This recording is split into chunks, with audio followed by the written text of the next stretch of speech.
Hello students, स्वागत है आपका अग्नि बैच के इस लेक्चर में। आज के इस वीडियो में हम बात करेंगे कोस्ट गार्ड नाविक जीडी के लिए स्टेज 1 सेक्शन 2 मैथ्स के चैप्टर सीक्वेंसेस सीरीज को। यह सीक्वेंसेस सीरीज का लेक्चर 4 होगा। इससे पहले सीक्वेंसेस सीरीज पे 3 और भी लेक्चर्स को दिया है हमने, तो जिन्होंने उन लेक्चर्स को नहीं देखा है तो प्लेलिस्ट से जाकर आप देख सकते हैं। इस वीडियो के पीडीएफ को डाउनलोड करने के लिए आप डिस्क्रिप्शन बॉक्स में लिंक दिए गए होंगे, आप उस लिंक पर क्लिक करके डाउनलोड कर सकते हैं, या फिर आप टेलीग्राम चैनल को ज्वाइन कर लीजिए। उस टेलीग्राम चैनल पे आपको डायरेक्टली लिंक प्रोवाइड करवा दिया जाएगा, तो दोनों कंडीशंस में आपको पीडीएफ वहाँ से डाउनलोड हो पाएंगे। तो पीडीएफ के लिए आपको टेंशन लेने की जरूरत नहीं है। आपको बता दें कि प्रीवियस बैचेज के सारे वीडियोस को भी देखिएगा, क्योंकि वहाँ पे जितने भी क्वेश्चंस हमने करवाए हैं, भले कुछ कुछ क्वेश्चंस बड़ा होगा, लेकिन जो भी क्वेश्चंस हमने करवाए हैं उन सभी क्वेश्चन से आपको कंसेप्ट को सिखाया गया है, और वो सभी कंसेप्ट आपके एग्जामिनेशन में आपको हेल्पफुल साबित होंगे। और सभी कंसेप्ट आपको एग्जामिनेशन में जब क्वेश्चन मिलेगा तो उसको बनाने के दौरान वो आपको हेल्प करेगा। तो प्रीवियस बैचेज के सारे वीडियोज़ को जरूर देखिएगा, ठीक है।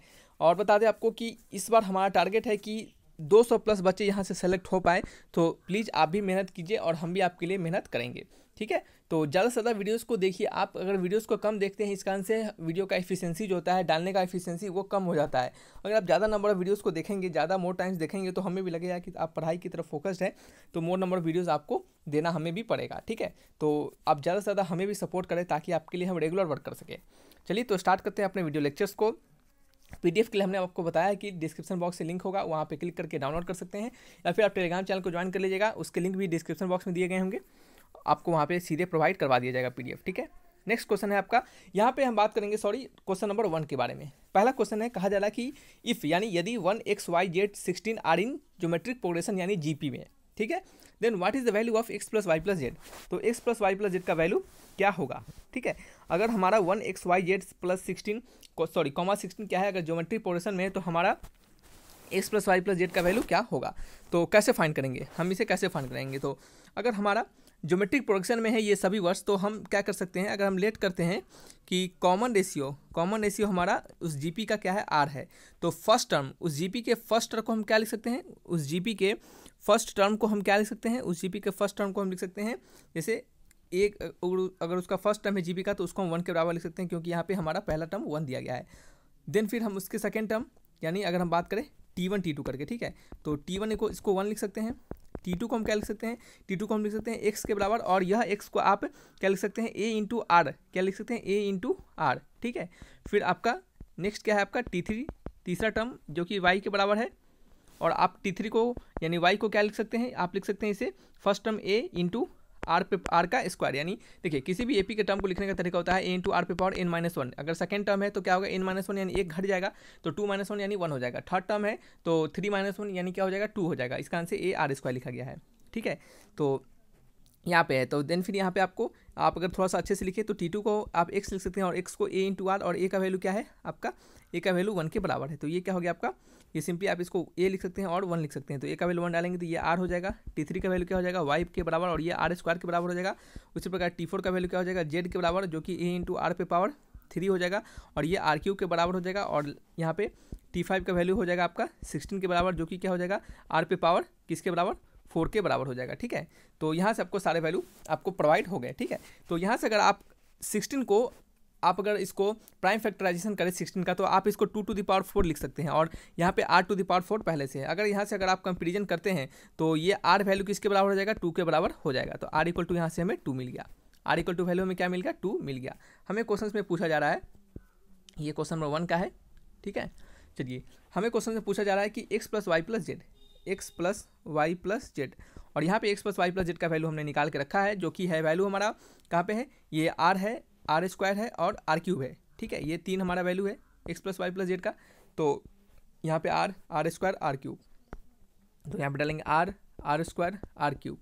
आर का वैल्यू हमने क्या निकाला है, 2, तो 2 स्क्वायर प्लस 2 का क्यूब, यानी 2 प्लस 4 प्लस 8, तो कितना हो जाएगा, ये आपका 14, यानी x plus Y plus Z का वैल्यू कितना हो जाएगा, ये आपका 14 हो जाएगा। यानी ऑप्शन मैच करेंगे, option number C is the correct answer, ठीक है। चलिए नेक्स्ट पेज ले लेते हैं। नेक्स्ट हमारा क्वेश्चन क्या है, हमारा इन अ जीपी, किसी जीपी में यदि m plus nth term is p and m minus nth term is q। किसी जीपी में m plus nth term q है और m माइनस nth टर्म क्या है, किसी जीपी में m plus nth term p है और m माइनस nth टर्म क्या है, q है। तो mth टर्म क्या होगा, तो आपसे पूछा जा रहा है कि mth टर्म क्या होगा। तो अगर किसी जीपी में m प्लस nth यानी ए एम प्लस एन, ठीक है, या फिर आप इसको टी एम प्लस एन करके लिखिए, ज़्यादा समझ में आएगा। ये कितना दिया गया है, ये आपको पी के बराबर दिया गया है। तो आप अगर इसको लिखिएगा तो इसको कैसे लिख सकते हैं, आप इसको लिख सकते हैं, अगर फर्स्ट टर्म ए मानते हैं उस जीपी का और उसका कॉमन रेशियो आर, तो आप इसको लिख सकते हैं ए इंटू आर पे पावर, क्या लिख सकते हैं, ए इंटू आर पे power M plus N minus one, ऐसा लिख सकते हैं। उसी प्रकार टी एम माइनस एन कितना दिया गया है, क्यू के बराबर दिया गया है, और इसको आप लिख सकते हैं ए इंटू आर पे power M minus N minus one, ठीक है, आप इसको ऐसा लिख सकते हैं। आपको कहा जा रहा है कि एमथ टर्म का वैल्यू क्या होगा, एमथ टर्म का वैल्यू क्या होगा। आप क्या कीजिए, इसको 1 मान लीजिए, इसको 2 मान लीजिए, और 1 इंटू 2 कर दीजिए, देखिए आपको क्या मिलता है, यानी फर्स्ट और इक्वेशन सेकंड को दोनों को मल्टीप्लाई करेंगे तो वैल्यू मिलेगा P into Q is equal to A square, और आर पे पावर क्या हो जाएगा, ये आपका हो जाएगा आर पे power M plus N minus one plus M minus N minus one, ठीक है, यही हो जाएगा। तो यहाँ से कुछ कटेगा क्या, यहाँ से एन से एन कट जाएगा और आपका ये एम रह जाएगा और आपका 1 भी रह जाएगा। तो यहाँ पे बच जाएगा आपका ए स्क्वायर आर पे पावर 2 इंटू एम माइनस 2, ठीक है, ये आपका बच जाएगा। तो नेक्स्ट पेज लेते हैं हम क्वेश्चन नंबर 2 के लिए। यहाँ पे है आपका P Q is equal to A square और आप इन दोनों में से 2 कॉमन ले लीजिए, ठीक है। तो ये क्या हो जाएगा, आर स्क्वायर पे पावर एम माइनस वन, और इसको आप ए इंटू आर पे पावर एम माइनस वन का होल स्क्वायर भी लिख सकते हैं, ठीक है, जो कि पी क्यू के बराबर है, ठीक है। तो पी क्यू इक्वल टू क्या हो जाएगा आपका, ये हो जाएगा रूट अंडर पी क्यू, अगर आप स्क्वायरिंग को क्या करें, दोनों साइड रूट चढ़ा दे तो ये क्या हो जाएगा, root under P Q equal to A into R पे पावर एम माइनस वन, और ये क्या है आपका, ये है आपका टी एम टर्म, ये क्या है, यही आपका टी एम है। तो टी एम का वैल्यू क्या हो जाएगा, यानी ये मेथड टर्म का वैल्यू क्या हो जाएगा, रूट अंडर पी क्यू, क्या हो जाएगा, रूट अंडर पी क्यू, यानी option number D is the correct answer, ठीक है। चलिए नेक्स्ट क्वेश्चन है आपका क्वेश्चन नंबर 3। किसी भी क्वेश्चन पर डाउट होता है तो आप हमें बताइएगा, हम आपके लेक्चर्स को जल्दी जल्दी कवर करने का प्रयास करेंगे, ज़्यादा समय नहीं लेंगे, ताकि क्या हो आपका ज़्यादा अगर धीरे धीरे बोलते हैं, धीरे धीरे आपको एलिब्रेट करके पूरा बताते हैं तो क्या होता है, ज़्यादा समय लगता है। तो कोशिश करेंगे कि आपको थोड़ा स्पीड को बढ़ाया जाए, लेकिन कंटेंट को कम नहीं किया जाएगा, कंटेंट उतना ही रखा जाएगा, सिर्फ स्पीड को बढ़ाया जाएगा।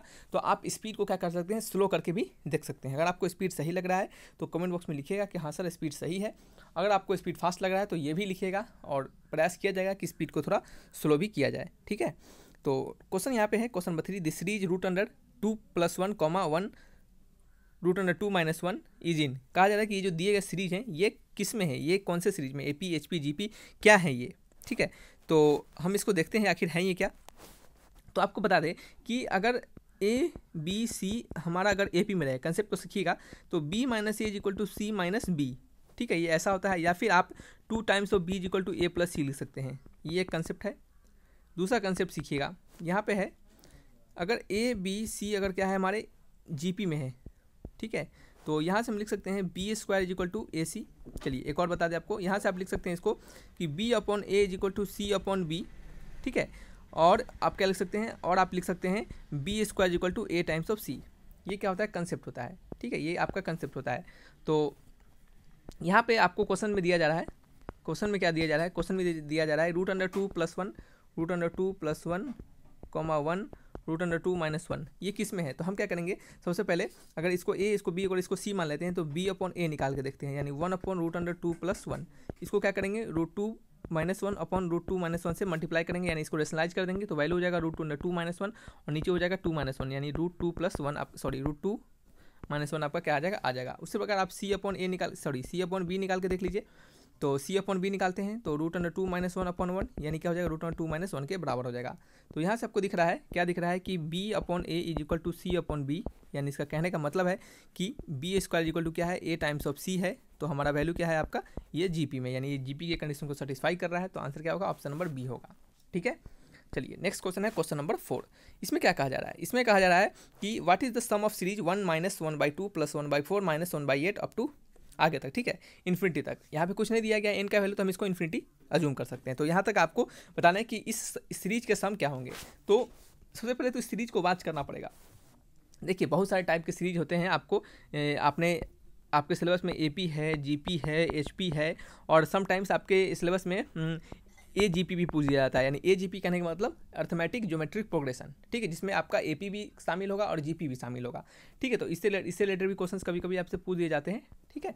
तो आपको चेक करना है यहाँ पे आखिर ये किस में है। तो आप इसको थोड़ा सा अरेंज करके लिखिएगा, तो आपको खुद ब खुद समझ में आ जाएगा ये हमारा वैल्यू किसके टर्म में है। तो आप इसको लिख सकते हैं 1 प्लस में -1/2, फिर प्लस में -1/2 का होल स्क्वायर, प्लस में -1/2 का होल क्यूब अप टू आगे तक। तो यहाँ से आपको दिख रहा होगा कि ये सभी में -1/2 का मल्टीप्लाई होता जा रहा है, यानी -1/2 का मल्टीप्लाई हो रहा है। या फिर कह सकते हैं कि अगर आप इनमें से इसको डिवाइड करेंगे, यानी कहने का मतलब है कि -1/2 को आप 1 से डिवाइड करेंगे तो वैल्यू -1/2 आएगा, ठीक है।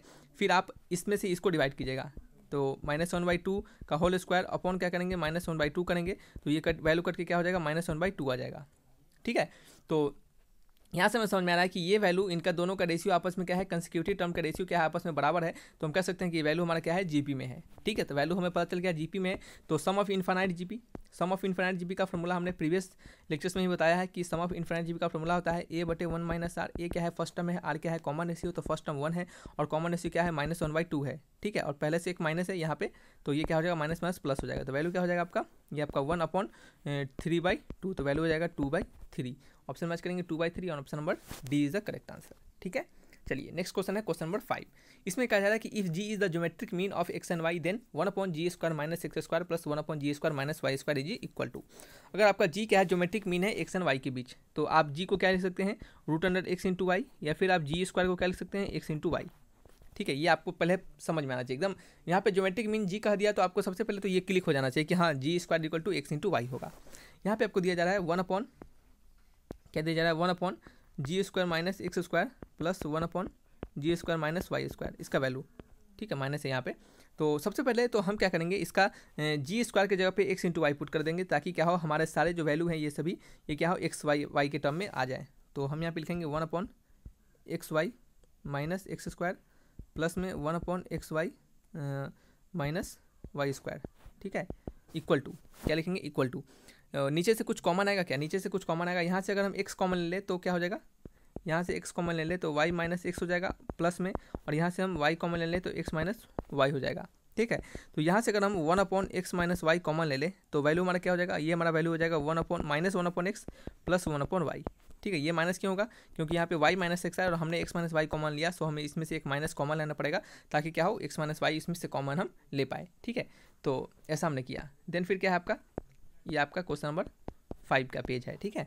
तो यहाँ पे आप इसको एलसीएम लेंगे, 1/x - y, ये क्या है आपका, ये इसका एलसीएम लेंगे तो y - x हो जाएगा, y - x अपॉन क्या हो जाएगा, अपॉन क्या हो जाएगा, x × y। एक सेकंड रुक जाइए, कुछ गलती हो रहा है क्या, ये आपका 1/y - 1/x हो जाएगा, ठीक है। तो ये x - y ही होगा, सॉरी y - x नहीं होगा, ये आपका हो जाएगा x - y upon x × y, ठीक है।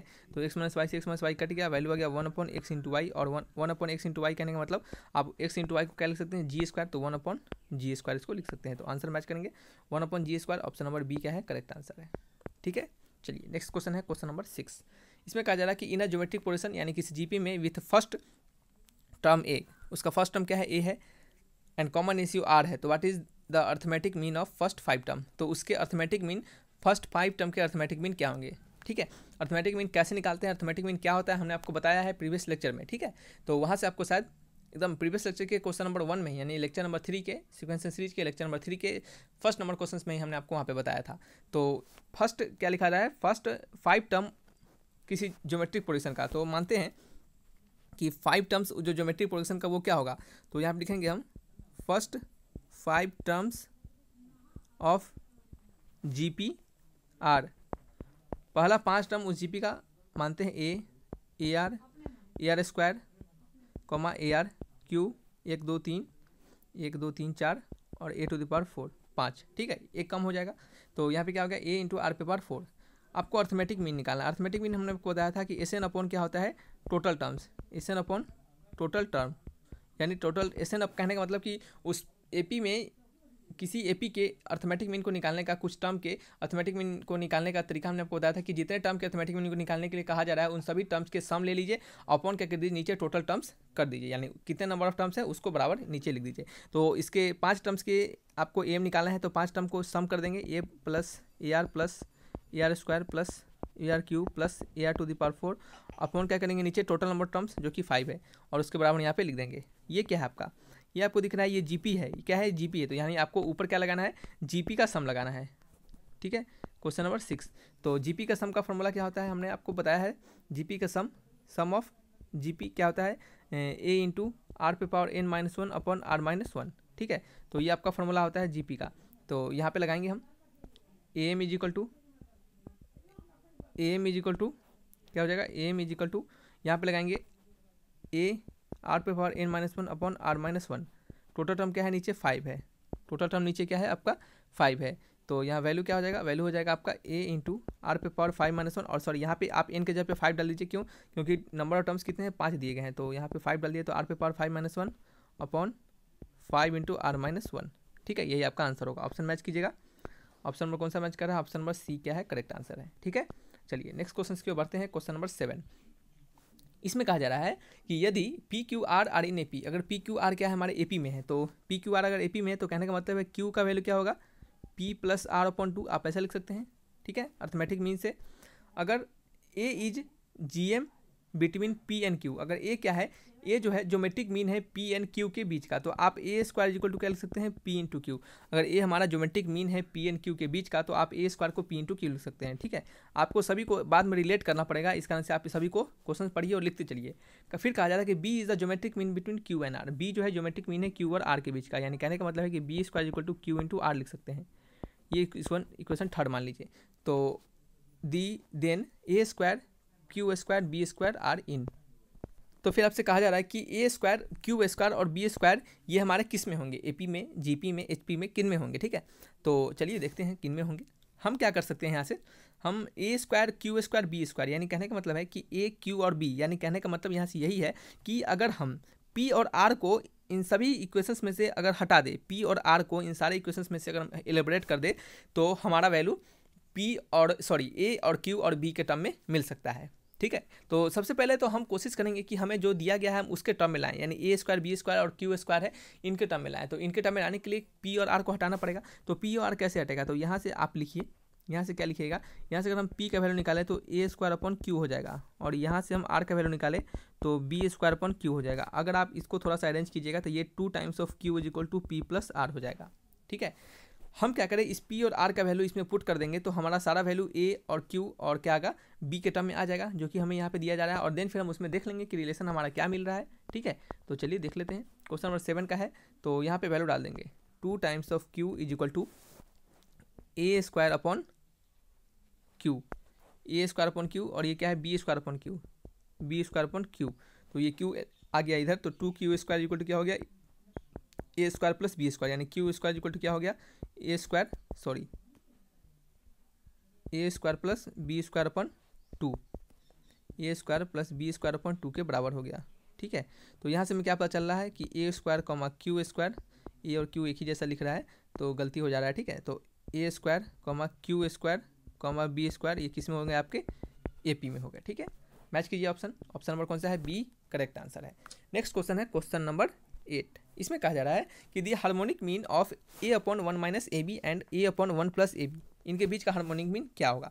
तो याद रखिएगा कि एचपी के क्वेश्चंस को बनाने का एक फंडामेंटल रूल होता है, एक तरीका होता है, आपको उसी से चलना पड़ेगा ताकि क्या हो आपका आसानी से बन पाए। ठीक है, तो अगर हम मानते हैं कि सी क्या है, एक ऐसा टर्म है जो कि क्या है हमारा इन दोनों के बीच का हार्मोनिक मीन वो रिप्रेजेंट कर रहा है। ठीक है, तो हम यहाँ पे लिखेंगे कि let C be the required H P between A upon 1 minus A B and A upon 1 plus A B. हम मानते हैं कि ये जो सी है वो इनके बीच का क्या है, हार्मोनिक मीन है। तो आप इसको A upon 1 minus A B comma C comma A upon 1 plus A B, ये तीनों टर्म क्या हो जाएंगे आपके एच पी में हो जाएंगे, कि तीनों टर्म क्या हो जाएंगे एच पी में हो जाएंगे। याद रखिएगा कि ये तीनों टर्म आपके क्या हो जाएंगे एच पी में हो जाएंगे। ठीक है, तो हमने इसको यहाँ पे समझा कि ये तीनों टर्म अगर हम सी को एक एच पी मानते हैं इन दोनों के बीच का, तो अगर तीनों टर्म्स को एक साथ लिख दे तो ये हमारे क्या हो जाएंगे एच पी में हो जाएंगे। ठीक है, तो ये अगर एच पी में होंगे तो इनके अगर रेसिप्रोकल कर दे, यानी 1 minus A B upon A कर दे, कॉमा 1 अपॉन सी कर दे, comma 1 plus A B upon B कर दे, तो ये वैल्यू हमारे क्या हो जाएंगे एच पी में हो जाएंगे। तो याद रखिएगा यहाँ से एक कंसेप्ट सीखने को मिलता है कि एच पी के क्वेश्चंस को बनाने के लिए आपको क्या करना पड़ेगा, रिवर्स कर देना पड़ेगा। यानी नेक्स्ट आने वाले जो लेक्चर्स होंगे आपके लेक्चर नंबर 5, उसमें हम आपको एच पी से रिलेटेड और भी कुछ अच्छे क्वेश्चंस करवाएंगे ताकि एच पी से रिलेटेड सारे कंसेप्ट आपको क्लियर हो जाएंगे। तो समझिएगा बात को कि अगर हमारा एच पी समथिंग अगर हमें 1 upon A comma 1 upon B comma 1 upon C अगर कहा जा रहा है एच पी में है, क्या है अगर एच पी में हार्मोनिक प्रोग्रेशन में है, तो ए बी सी क्या हो जाएंगे आपके ए पी में हो जाएंगे। क्यों AP में हो जाएंगे? क्योंकि इसको हमने रेसिप्रोकल कर दिया और रेसिप्रोकल करने के बाद हमें ये AP में मिल जाएंगे। ठीक है, चलिए, तो ऐसा होता है। तो आपको याद रखना, ये कंसेप्ट है। ठीक है, ये कंसेप्ट है। आप इसको, हालांकि इसको प्रूव भी किया जा सकता है, लेकिन आपको यहाँ पे प्रूफ नहीं समझना है, सिंपली आपको जो सॉल्यूशंस बनाने का मेथड होता है उसे समझना है। तो AP का आपको अर्थमेटिक मीन निकालना पता है। कैसे निकालते हैं? हम बीच वाले का 2 टाइम्स करते हैं और लास्ट वाले को, दोनों फर्स्ट और लास्ट को जोड़ते हैं। 1 minus AB upon A plus 1 plus AB upon A। तो 2 upon C is equal to क्या हो गया? 1 अपॉन A कॉमन आ गया और 1 माइनस AB प्लस में 1 प्लस AB। तो यहाँ से AB से AB कट गया, वैल्यू क्या हो गया? 2, यानी 2 upon C is equal to 2 upon A। तो 2 से 2 कट गया, C is equal to A हो गया। क्या हो गया? C is equal to A हो गया।